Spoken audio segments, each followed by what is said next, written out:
Ассаламу алейкум, урматтуу достор, кутмандуу күнүңүздөр менен. Бул чыгарышта сиздер үчүн Тамада шоу мен тамашоочу Торнадо командасынын оюнчусу Тазим Токтосунов менен маек курабыз. Биз менен бирге болуңуздар. Кызыктуу интервью болот деген ойдобуз. Оюңуздарды комментарийге билдириңиздер, каналга катталып коюшту унутпаңыздар. Биз баштадык.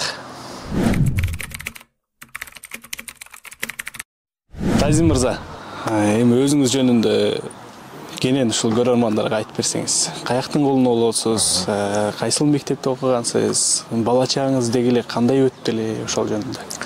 Алгач, ассаламу алейкум, урматтуу жалпы Назирдин Маматсултанов YouTube каналынын көрөрмандары, жалпы бизди көрүп аткан көрүүчүлөр, барыңыздарга ассаламу алейкум. Тазимбек Токтосунов негизи Түм Ордолу Ош шаары, азыр Кулатов району болуп калабы. Кулатов Кулуштан айылынан болом. Ошол жакта туулганмын. 1999-жылы 5-июнда жарык дүйнөгө келгенбиз. Андан соң кээрки себептерге байланыштуу тага журтта чоңоюп калдык, Кызылкай шаар Караган айылында. Анан мектепте ошол өзүбүздүн эле айылдагы Мураталы Күреңкеев атындагы орто мектебинде окуп бүтүрдүк. 2016-жылы бүтүрүп, 2016-жылы эле кайра Ордолу Ош шаарына Ош технологиялык университетинин коллежине тапшырдык. Орто билимдүүмүн. Жогорку окуу жайга сырттан тапшырганбыз, заочный. Азыркы учурда ал жак жүрүп атат. Кыскасынан ушундай. Тамашоо тармагына, Торнадо командасына кантип келип калдыңыз? Тамашоо тармагына негизи мектеп учурда бала кезде эле 7-класска келгенмин. 7-класска келип өзүбүздүн айылдын ичинде, өзүбүздүн мектептин ичинде биздин айылда 2 мектеп, бир училище бар, окуу жай бар. Ошол 3 эменин арасында оюн болгон. Айылдын курама командасына балдарды алабыз депчи. Ошол кезде тамашоо лигасынын жетекчиси Эрмек Нурбаев Баткен филиалын ачкан. Ошол Баткен филиалынын ачылышына биздин айылдан бир команда чыгыш керек болгон, тандоо жүргөн, башкача айтканда. Анан биздин мектептен биздин класс, менин командам биринчи орунду алган балдарды командага кошобуз деген, биз биринчи орунду алганбыз. Ошентип 7-классымда кошулуп калганмын, өзүмдүн мектебимде, өзүмдүн классымдагы балдар менен. Анан ошентип отуруп акырын кийин бир жылдан кийин Дастан кошулду. Баары тааныйт, Дастан Махмат мырза. Ошол командага келип кошулду. Анан ошол кездеги балдардан азыркы учурда Дастан экөөбүз эле калдык. Ага чейин көп балдар келди, көп балдар кетти, көп балдар уланталды, кээбиркиси уланталбады. Ошол кезден баштап Дастан экөөбүз калып кеттик. Кийин окууга тапшырдык. Ошко окууга тапшыргандан кийин ал жакта эми эмне кылабыз, кандай кылабыз деп Король юмора деп Вашингтондун балдары, анан берки Король юморанын балдары Медер, Сыймык, Алмаз Аманбаев, ошолор менен чогуу бир команда кылып, бир сезон ойнодук. Бир сезон ойнодук дагы, андан кийин коем мындай Дастан экөөбүз бөлүнүп чыгайлы дагы. Ал жакта жүрсөк мындай массовка сезилгенбиз да. Сыртта калып кеткендейчи. Анан коем өзүбүз команда түзөлү, өзүбүздүн лицону берели деген жакшы ой тилек менен башка команда түзгөн аракет кылдык. Дастан окуган окуу жайда Ош Кыргыз Өзбек университетинде Торнадо деген команда бар экен эле. Ошол жакта Салижан, Бекболот деген дос балдарыбыз. Анан ошолор менен Дастан тил табышып, ошолор менен уже ойноп калды. Университеттер аралык ШТК деп коет ошол долбоорлордо. Анан ал жактан жакшы жыйынтыктарга жетишти. Кийин мени чакырышты. Каршы деп барып кошулдум, балдар менен тааныштым. Ошентип отуруп 2017-жылы Торнадо командасы чоң сахнага биринчи жолу 2017-жылы 5-декабрда чыкканбыз. Ош шаарынын мэрдин кубогуна. Чыккан оюнубуз эле ошол оюнда эле мэрдин кубогун утуп алганбыз. Ошентип ийгиликтүү башталган. Торнадо командасынын атын ошондо ким коюп калып атат? Ошондо түшүндүрөт. Торнадо командасынын аты Дастан экөөбүзгө чейин бар болгон да. Бул Ош Кыргыз Өзбек университетинде ошондой команда болгон. Ал жакта биз тааныбагандагы балдар бар эле да. Негизги түптөөчүлөр ошол Бекболот менен Салижанга тиешелүү болот. Анан Торнадо деген бул негизи коркунучтуу шамал, коркунучтуу кубулуш деп коет. Мындай башка командаларды коркутуп ушул сыяктуу ойлор келген. Анан негизи команданын аты бизге жаккан. Анан эмне кылалы, Торнадо боюнча калалы деп бардыгы макул болгон. Торнадо боюнча калганбыз ошентип. Азыркы күндө тамашоого катышпай калганыңызда, ошол Торнадо командасына келбей калганда эмне жумуш кылат элеңиз? Өзүңүздү кандай элестетет элеңиз? Эгер ушул чыгармачылык жакка тамашоо КВН жаатына келбей калсам, мен аябай кыйналсам керек деп ойлойм. Себеби ачык айтам, мындай кара жумуштар колдон келбейт. стройканын аркы берки Москвада иштесем керек эле деп ойлойм. Москвада кыйынчылык көрүп жүрсөм керек эле деп ойлоп калам. Москвада барып иштеп келдим, анан баягы айтат го, башка түссө байтал жорго деп. Бирок Москвага барганда деле иш жок учурда стройкаларга, подработкаларга чыгып жүрдүм, халтураларга чыгып жүрдүм. Ал жактан мындай таанып калгандар болот да. Кайсар эжени тарткан убагыбыз эле, аябай дүңгүрөтө кеткен эле Москвада мекендештер көрүшөт экен. Бирде ошол халтурада чорный жумушта жүрсөм, бир байке келип, сен жанагы кайсар эжедеги баласыңбы дейт. Ооба десем, эмне кылып жүрөсүң, кыйналдыңбы, үйүңдө бир кыйынчылык барбы дейт. Анан жок, эми жумуш шартка байланыштуу десем, эмне жакта мен шериктерим бар, командам бар, сени көрдүм десем ишенбей атат, бир барып берчи дейт. Коюң, эми мен жумушумду кылайын десем, жүрчүм кичпейиликке дейт. Макул деп байке менен бардым. Барсам, бригадасы отурат. Мына айттым го, мына кайсар эжедеги бала деп, мынага бардыгы серьезно карады. Бул ал эмес, просто окшош экен дейт. Ошондой кызык күндөр болду. Аябай жакшы. Кино тармагына дагы басым жасап атасыздар. Кино тармагы кандай болот? YouTube тармагынан бир аз көрүп калып атабыз. Кино тармагы боюнча айтып өтөлү. Кино тармагы боюнча негизи азыр ар бир эле адам өнүгөм десе же бир атактуулукка жетем десе бардык нерсе адам баласынын өзүнүн колунда. Азыр Кудайга шүгүр, азыркы заманда, азыркы учурда бардык жактан шарт бар да. Эгер адам чындыгында өнүгүп атактуулукка жетем десе, биз дагы эле ошолордун катарында бир аз болсо да атактуулукка жетели, бир аз болсо дагы мындай элдин кутулуна тололу, элдин сүймөнчүлүгүнө айланалы деп азыркы учурда ошол өзүбүздүн Торнадо командасы YouTube каналыбыз бар. Ошол жакта Кайсар эже деген комедияны тарттык, бөлүк үзүндү кылып. Ал азыркы учурда 2-нчи сериясы, калп айтпасам 2 миллиондон ашык көрүүчү топтогон. Болбой калды, кетпей калды дегенде 300 миңдей көрүүчү. Ошентип, андан кийин Кожонун балдары деген тарттык. Ал да жакшы кетип бараткан, убакыт тартыш болуп, балдар менен чогулуш кыйын болуп, бардыгы үй бүлөлүк шартына байланыштуу чогула албай калып, ушундай нерселер болуп атат. Бирок бул эми убактынча деп ойлойбуз. Буюрса алдыңкы пландар бар. Мындан дагы азыр биздин настрой, азыр биздин цель чоң киного түшүп болуп атат. Ар бир нерсеге рисковать этиш керек. Биз дагы балдар менен жүрөгүндө оту бар, жалыны бар балдар менен рисковать этип, бир чоң киного кирсек, мына кинотеатрларда коюла турган киного өтсөк деген максатыбыз бар. Буюрса акырындап сценарий жазып, ойлонуштуруп атабыз, пландаштырып атабыз. Торнадо командасынын капитаны ошондо ким болуп атат азыркы күндө? Азыркы күндө Торнадо командасынын капитаны сахнада Дастан. Сахна үстүндө, оюндарда, сахна артында Салижан. Азыр бирок ал дагы жумушуна байланыштуу кичине убактысы тийбей жатат. Эми негизи биздин командага капитан керек деп ойлобойм. Себеби бардык эле балдар өзүнүн орду бар. Бардык эле бири-бирибизди сыйлайбыз, бири-бирибиздин оюбузду бири-бирибизге жеткиликтүү жеткиребиз. Талаш тартыш жок, Кудайга шүгүр. Жакшы, команданы негизи эле түптөп кетиш кыйынга турат да. Убагында биздин деле команда болгон. Кандай болуп атат силерде азыр ушул команданы түптөп бирөөсүнүн жумушу чыгат, бирөөсүнүн үй бүлөлүк абалы дегендей, бирөөсү үйлөнгөн дегендей бир эле бойдок сиз калдыңыз. Азыр алар менен түшүнүшүш кандай болот? Деги эле команданы азыр чогултуп түтөп кетиш. Негизи өзүңүз айткандай командалык жумуш өтө оор. Сиз айткандай ар кандай өзүнүн шарт болот. Анан кел десе, үй бүлөлүк бир проблемасын айтса, унча албайсың, жок келишиң керек деп тура албайсың.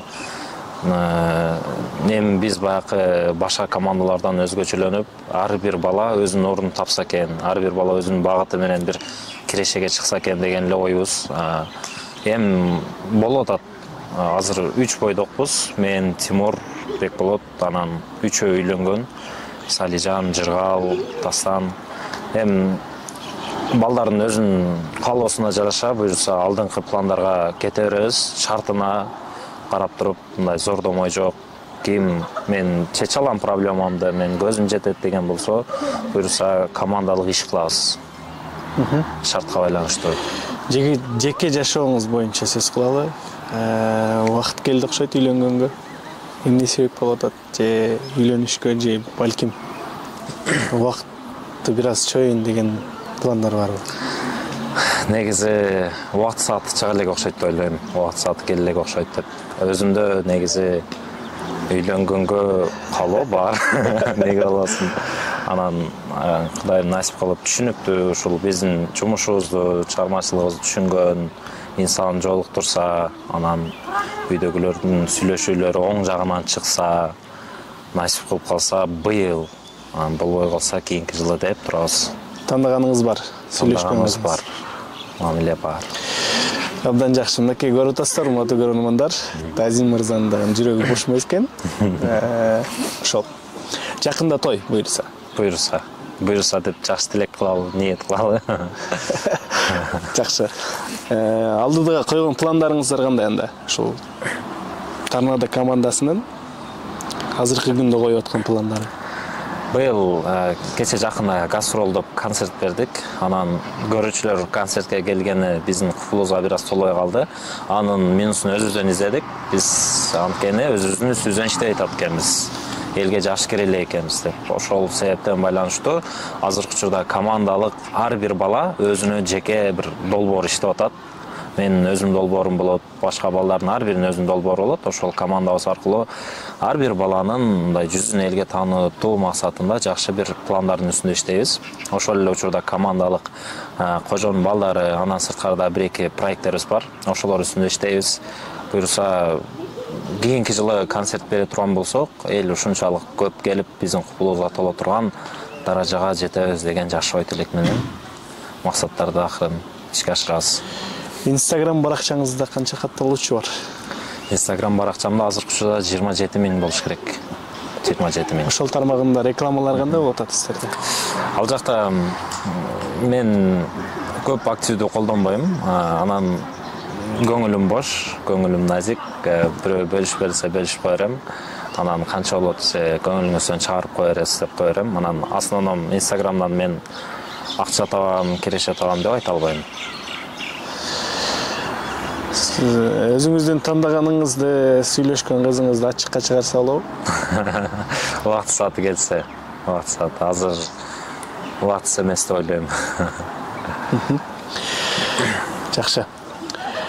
Эгерде ошол Торнадо командасы чачылып кете турган болсо кандай болуп калат?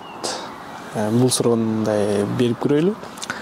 Торнадо командасы чачылып кетсе, бул катастрофа. Бул жакшылыкка алып барбай калышы мүмкүн, бирок Кудай буйруса, кээ бирки балдар жумушуна байланыштуу кошула албай калса деле, биз бирөөбүз, экөөбүз калсак деле Торнадону буйруса атын өчүрөбүз деген жакшы ой тилегибиз бар. Буйруса чачырабайт.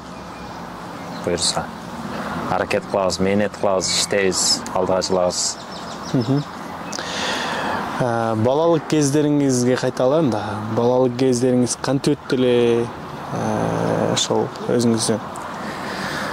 Балалык кез боюнча айтсам, мен балалыгым атамдын мээриминсиз өтүп калды. Кудайым ушундай пешенеме жазган экен. Апамдын мээримин, апамдын тарбиясын алып өстүм. Кичинекей кезимден ошол үй бүлөдө ар бир эле үй бүлөдө бандай түшүнбөстүктөр болот. Ошондой түшүнбөстүктөр болгонуна байланыштуу апам менен атам эки жолу чыгып калышкан. Анан апам колунда чоңойдум, апамдын тарбиясын алдым. Атамды мен бала кезимден эстесем 3 эле жолу көрүпмүн. Мындай бой жетип эске салгандан беричи. 3-үнчү жолу көргөндө уже атамды жерге узатып аткан болгонбуз. Ошол мындай болуп калган. Негизи апам өтө золотой адам, алтын киши. Ар дайым жакшы кеңештерин, жакшы советтерин айтат. Жакшыбы, жаманбы сен атаң болот. Сен атаңды түшүнүшүң керек, атаңдан баш тартпаш керек деп ушундай сонун тарбия берген да. Билбейм, башка бир апа болсо, кой эмне кыласың деп коюшу мүмкүн. Бирок андай нерсе болгон жок. Кичинекей кезимде атама таарынып, жолукпай, катташпай жүргөн учурлар болгон. Бирок кичинекей болгон экен деп ойлоп калам. Азыркы учурда мындай акыл эсим топтоп, наркы болгондон кийин атамды сагынып, куса болуп калам. Себеби башка бирөөлөр атасы менен жүрсө көрүп, андай ичиңден башкача болосуң да. Анан негизи ата бул жашоодо мындай авторитет экен да. Атаң бар болсо, сенин авторитетиң бар да. эгер атаңдан айрылып калган болсоң, сен авторитетиңден айрылып калган болосуң. Атаң бар да, мындай бардык жерде башың бийик көтөрүп жүрө алат экенсиң да. Атаң жок болсо, көп жерде тууган уруктун арасында, башка жактарда кичине мындай артта калып кеткениң байкалып калат экен да. Апаңызга бул жашоодо эң жакшы кылган белегиңиз? Апама бул жашоодо эң жакшы кылган белегим бул, менин оюмча, апам менин артымдан жакшы сөздөрдү угуп, сыймыктанып, мага ар дайым ыраазычылыгын билдирип калат. Сендей балам бар экенине Кудайга миң мерте шүгүр келтирем деп. Эми баягындай баалуу белектердин аркы беркилери өз жолунда сөзсүз түрдө болот. Бирок эң башкы белегим ушул ушунчалык даражага жеткирип өстүрдү. Анан менин артымдан наалат эмес, ыраазычылык сөз угуп атат. Ошол болсо керек деп ойлойм. Анан буюрса мындан дагы чоң белектер, мындан дагы баалуу белектер планда бар. Кудай буюрса алардын баарын Кудайым насип кылса ишке ашырам деген ойдомун. Жакшы. Тамашабоо жаатында кайталы. Тамашалар кантип жазылат? Кантип жазылып атат азыркы күндө? Деги эле тамаша жазыш деле кыйынга туруп калды. Азыркы учурда элди күлдүрүш аябай кыйын. Күлкүнүн ар бир багыты бар да. Телефон деген нерсе чыкты. Эл күлгүсү келсе, адам күлгүсү келсе, Инстаграмга кирет, ТикТокко кирет, ал жактан приколдорду көрөт, күлүп жарылып отура берет. Азыр элди күлдүрүш аябай кыйын. Биз элди күлдүргөндө жашоодон алынган тамашаларды көрүп колдонгонго аракет кылабыз. Анткени ар бир адамдын башынан өткөн кызыктуу окуя болсо сөзсүз түрдө күлөт. Сиз деле күлсөңүз керек деп ойлойм. Мен тагдырым, менин башымдан өттү эле ушундай ситуация депчи. Ошентип мындай үй бүлөлүк студенттердин, жаштардын, кыз жигиттердин жашоосунда болгон кызыктуу аны жазганыбызда өзүбүз дагы ошол моменттер эсибизге түшөт да, өзүбүз дагы бир жыргап алабыз. Ошентип көбүнчө жашоодон алынган аракет кылабыз. Анан актуалдуу нерселерди аралаштырабыз. Коомдо болуп жаткан көйгөйлөр, коомдо болуп жаткан проблемалар, ошолорду мындай күлкүгө аралаштырып берген аракет кылабыз. Баткен Тарнада деп көбүнчө мындай чек ара боюнча көп тамашалап келебиз. Чек арабыз чечип бергиле деген сыяктуу нерселерди эл жакшы кабыл алат. Артынан чек аралар маселелери чечилген учурлар да болуп келет. Ушундай. Мамлекет тарабынан колдоо болуп жатабы? Ушул Торнадо командасында кичине болсо деле. Убагыда биздин учурда колдоо болгон эмес да. Жок, мамлекет тарабынан мындай көзгө көрүнүктүү бизге мына ушундай колдоо болду эле деген нерсе жок. Обычно өзүбүз мисалы Баткендин атын коргоп жүрөбүз. 8 жыл болуп калды. Бул жагы Казакстан, бул жагы Өзбекстанга барып келдик. Колдоо дегенде мисалы гастролдоп концерт беребиз да. Баткен регионунун, өзүбүздүн Баткенде, өзүбүздүн Кызылкаяда. Ошентип концерт берип жүргөндө деле ой силер Баткендин атын коргоп жүрөсүңөр, Баткендин намысын коргоп жүрөсүңөр. Залды силерге аксыз эле берип коелучу деген нерсе дагы жок. Биздин эң башкы колдоочубуз бул күйөрмандарыбыз, ата-энелерибиз, жакындарыбыз, айлана чөйрөдөгү адамдар, өтө сонун адамдар бар, колдоп турушат ар дайым. Ошолор анан бандай өзүбүз спонсорлор менен иштешип калабыз, ошол жактан колдоо болот. Ошол эле атак мамлекет жактан колдоо болгон эмес. Команда өзүн өзү түптөп келе жатат. Команда өзүбүз каржылап, түптөп, өзүбүзгө спонсор болуп келатабыз. Мыкты. Анда көрөрмандарга бир анекдот болсун. Анткени ушунчалык бир тамаша жигиттер менен маек болуп жаткандан. Бир өзүмө чаккан сонун анекдот бар да. Ким менен учурашып анекдот десе ошону айта берем. Кыскасы бир кичинекей кыздын 3 тал чачы болот экен да, 3 лештик чачы болот экен. Анан апасына айтат экен да, апа, чачымды өрүп бериңизчи, мектепке барам дейт экен. Макул деп баягы 3 тал чачын эптеп, мындай өрүп атса, бир тал үзүлүп калат экен да. Не кызым, бир штук чачың үзүлүп калды, экөөсү калды, не кылайын десе, макул анда экөөсүн болсо деле өрүп берериң дейт экен. Макул деп анан экөөсүн акырын өрүп баштаса, дагы бирөөсү үзүлүп калат экен да. Ай кызым, бир тал чачың үзүлүп калды, бир эле штук калды, не кылабыз десе, тым коюң апа, жайып кете берем дейт экен. Жакшы, мынакей, аябай сонун. Сонун бир маек болуп жатат. Дагы эмне өзгөчөлүктөр болуп жатат сиздердин командаңыздарда жана өзүңүздө? Эми командада өзгөчөлүктөр ошол бойдоктор үйлөнөбүз деп аракет кылып атышат. Быйыл насип болсо толугу менен команда үйлөнүп бүтсөк керек деп ойлойм. Бойдоктор дагы акырын өздөрүнүн бактысы үчүн күрөшүп үйлөнөм деп тырышып атат. Дагы кандай өзгөчөлүктөр? Балдарды мындай жогору жактан мындай киного тартабыз деген кызыгуулар болуп атат. Бул да биздин жетишкендиктерибиз. Анан ушундай эфирге чакыруулар көп болуп атат. Бул дагы өзүнчө сыймыктанчу нерсе болуп атат. Ошол Жакшы. Тамада кызматында дагы көп көрөбүз. Өзүбүздүн катарда эле. Тамада кызматынын ставкасы кандай болуп атат? Анан бизде Баткенде кандай? Ош тарапта кандай? Бишкек тарапта кандай? азыр өзүбүздүн жергиликтүү Кызыкча шаарында орто эсеп менен 12 000 болуп атат. Мен өзүмдүкү. Диджейм менен чыгам. 3 адам чыгабыз. Шакиртим болот, диджейм болот, 3 адам барып кызмат кылабыз. Ошол акчанын ичинде анан региондор алыстыгына жараша кошулуп кете берет. Ош тарапта. Ош тарапта 17, 18 ошол сыяктуу болуп кете берет. Бишкекке да тойго чакыруулар. Бишкекке да чакыруулар болуп атат. Былтыркы сезондо Дастан экөөбүз барып келдик. Былтыр Дастан экөөбүз $800 барып келдик. 3 бала бардык. Дастан экөөбүз, анан сырткары бир звукач балабыз болуп барып келдик. $800 барып келдик.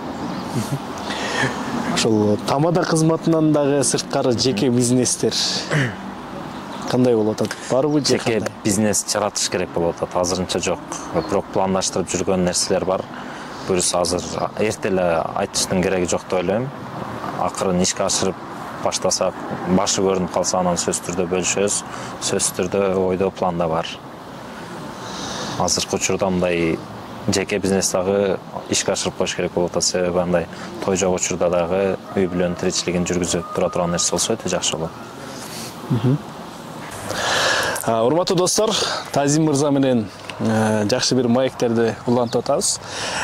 Бул жигит тамошогөй жигит болгондуктан азыр бир суранабыз. Ошол өзүнүн жакындарынданбы, же болбосо ошол белгилүү инсандарданбы, же тамошогөй инсандарданбы бирөөсүнө чалабыз. Тамашага салып көрөлү. Жарайт. Кимге тамашага салып көрөбүз азыр? Белгилүү Тамада Кыргызстандын бардык чет облусуна аттын Кашкасындай таанымал өзүбүздүн эле агабыз, устатыбыз десек дагы болот, Аман Ибраевга чалып бир аракет кылып көрөлү. Айта кетиштесе, урматтуу достор, тамашага салабыз. Бул Тазим азыр чалат. Мен ошол чалып сүйлөшүп атканда, мен бул жактан бир сөздөрдү көрсөтөм. Ошол сөздөрдү дагы кошо биргеликте айтып кетишиңиз керек. Чогуу, кандай тамаша чалат экен биргеликте көрөлү. Анан аягында мүмкүн болсо айтпай эле коебуз. Демек кеттик, баштайбыз анда. Тазим мырзанын сөзгө чеберчилиги, тамашага салганы кандай болот көрөлү. Чала берейин? Чала. Бисмилла. Мен кечириң Аман ака. Эмне сүйлөшөбүз, эмнеге коюп сүйлөшөбүз? Грамкага коюп. Интернет өчүп болсо связдан чалабыз, а? Ооба.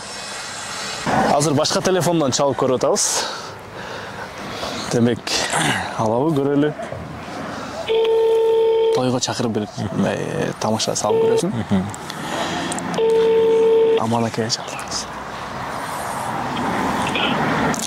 Алло. Алло. Ассаламу алейкум. Алейкум ассалам. Аман ака кандайсыз?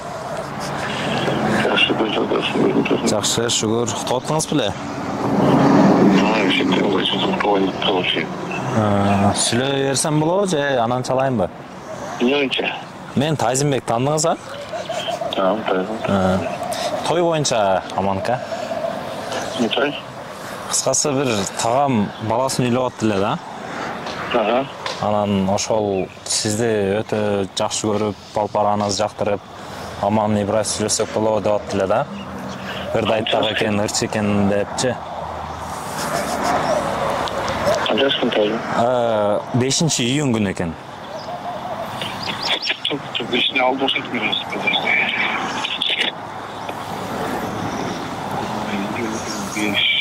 5 июнга Бишкекке элго деген ресторанга алып. Эме сизге карап да сон жылдырып бере беришет. Келсеңиз өзүм бул жактан тосуп алып кийимдериңизди. Кандай дейсиз? Мен самый июнда нейролерин алдым да. Сиз кайсы убактар эме просто баягы ресторан сүйлөшүп эле. Негиз бош эмес бул. Төртү бош бата. Ошол 3-нө же 4-нө коюшса келип бере аласызбы? Ал тагам өзү радиодо иштейт. Ошондо? Ооба. Радио? Автосалону бар. Станция экенсиң? Майлес, той айдалсын. Той кызыкада болот. Баягы жаңы ачылды эле. Потому что бештен этесин көбүш келген да. Ошо болсо 4 мал берсин. Анан Нурлан Асип менен мамилеңиз бара? Сүйлөшсөк болот анда? Ооба, бачы. Ошондо сүйлөшүш керек болот эле. Болду, ошо. Баягы Көкжүгүлдө келип кетсеңиздер.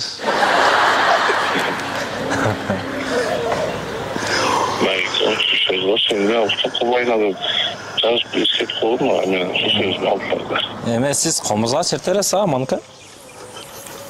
Чете бирок мындай четпейм да неме чоп туда. Тойдо иш четкен эмессиз ба?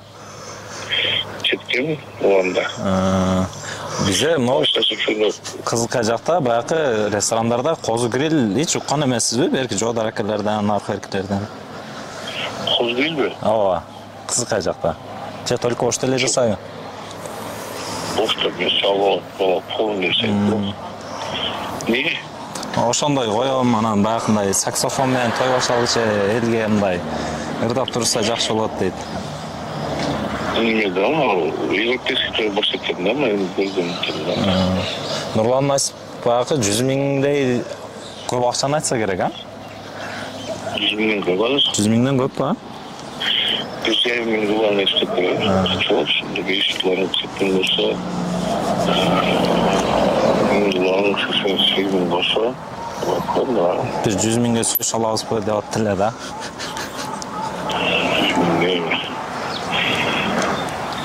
Ошко көрүнүшү кыйын агылды.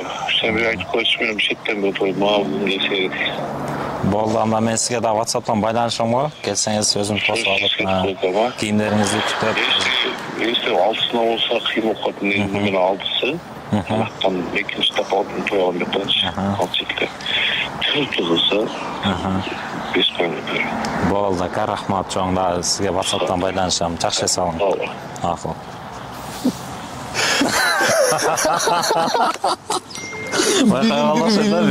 Байкабай тур калды го. Тамаша, аябай сонун бир саат экен. Аманка бизге чыгып коюңуз.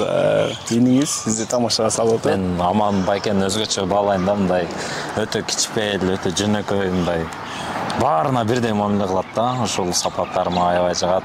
Сон сыйлайм, урматтайм. Жакшы адамсыз акасыз. Ушундай, урматтуу достор, биз Тазим мырзанын тамашасында көрдүк. Аябай кызыктуу маектер болду бүгүн. Эми аягында көрөрмандарга болгон бир сөзүңүз болсун. Эркин микрофон, эфирди жыйынтыктайбыз. Жалпы ошол Азира агамдын катталуучулары, мени таанып, мени көргөн билгендер, жалпы кыргыз элим барыңыздарга жакшылыктарды каалайм, үй бүлөлүк бакыт каалайм, ар дайым эмне ойлосоңуздар, ой максаттарыңыздарга жетиңиздер. Биз буюрса сиздерге дагы бир сонун жаңылыктар менен, дагы бир жаңы нерселер менен ар дайым сиздердин жүрөгүңүздөн түнөк тапканга аракет кылабыз. Аман туруңуздар, тынч болуңуздар. Чоң рахмат, урматтуу көрөрмандар, барыңыздарга ийгиликтерди каалайбыз. Биздин каналга катталып коюңуздар. Чогуу аягына чейин подписка кылып көрүп туруңуздар. Анан Тазим мырза боюнча жакшы бир ой пикирлерди комментарийге жазыңыздар. Сиздерден жакшы бир сөздөрдү күтөбүз. Анан жакындар менен сөзсүз бөлүшүп коюңуздар. Аракет кылалы. Чоң рахмат, ишиңиздерге ийгилик. Чоң рахмат.